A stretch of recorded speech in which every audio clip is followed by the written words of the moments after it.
There's the hugely increased mortgage costs, and I've got one constituent who tells me I can neither remortgage or sell my flat. I'm currently stuck paying a variable rate mortgage, and I'm paying £800 more a month than necessary. That's on top of any other costs around Waking Watch and so on.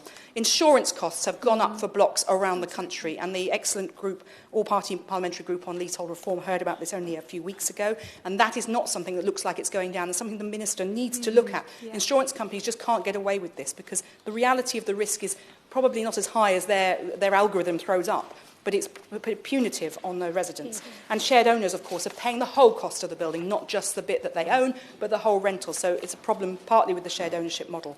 And there are challenges, we know, in tracking down owners, the shortage of skills for surveys and remedial work. So this is an issue that perhaps the Minister could look at. Has the Migration Advisory Committee looked at the skills that are needed and whether they could be urgently rushed through so more people could be available to speed up this, which is being done obviously on a riskier buildings first basis. And then, of course, the inability to get the paperwork is absolutely critical. Some of these properties could get mortgages, but without the right certificate, they can't, as my right honourable friend highlighted. We have too many mortgage prisoners. And the Minister, the Secretary of State, previous Secretary of State, made a bold decision with the ministerial direction to set up the fund to deal with ACM cladding.